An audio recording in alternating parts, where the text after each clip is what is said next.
Hello folks, welcome to the channel. If the BlueStacks app is not working on your system, then watch this video to fix it. The first thing we need to do is to kill the BlueStacks process in the task manager. For that we'll go to task manager, search for BlueStacks,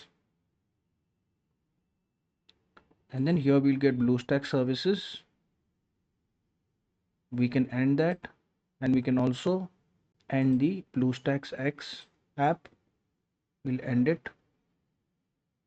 There you go.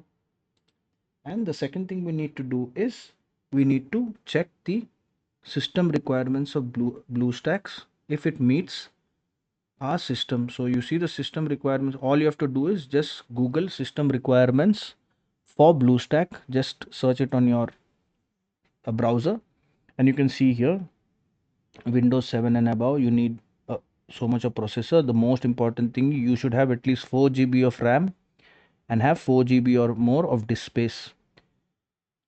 And then this is the recommended system requirements: 8 GB or higher of RAM, storage type SSD, so forth and so on.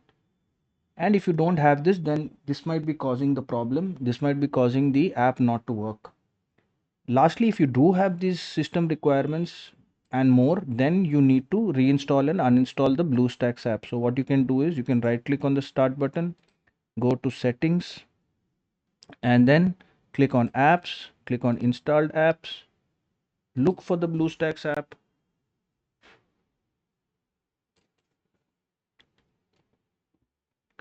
and then go here and click on uninstall, uninstall again, and then you can reinstall the BlueStacks app by going to BlueStacks, look for BlueStacks or BlueStacks download. If I'm using Edge, so I can download it directly from here, but if you want to check which version you want to download, then go here and then you can download BlueStacks 10, or you can also download BlueStacks 5. You can see all the versions. If you want to download a particular version, and you just have to click on download, and then it will run the installer and it will restart the app in the brand new configuration, and it should work for you. If this video helped you, then kindly subscribe to the channel. Enjoy your day.